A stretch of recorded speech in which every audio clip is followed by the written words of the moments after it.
Inflation and quantity theory of money. This is in addition to my previous inflation video and should be an appendix.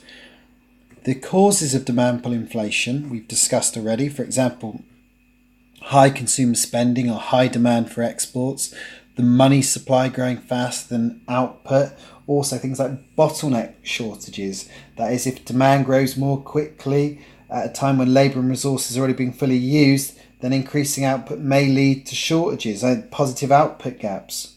So we've got an idea of what causes demand pull inflation. But let's just look at the quantity theory of money, which I neglected to talk about in the initial video. So the quantity theory of money is based on Fisher's equation of exchange.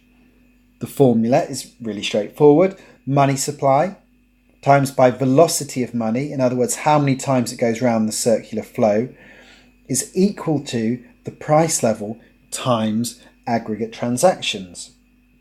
On the left hand is M, as we've said, the total money, amount of money in the economy. V, the speed at which it's spent, i.e. goes around the circular flow. And on the right side is the price level, and the total amount of transactions in the economy is T.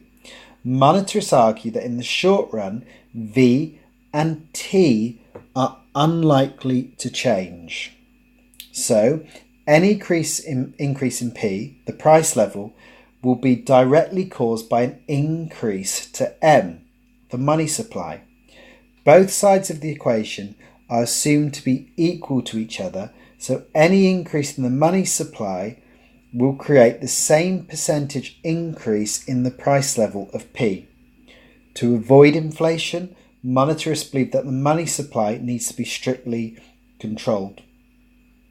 It should be pointed out, there's evidence to suggest that the theory is useful for explaining high levels of inflation, but is not so good when looking at more modest inflation.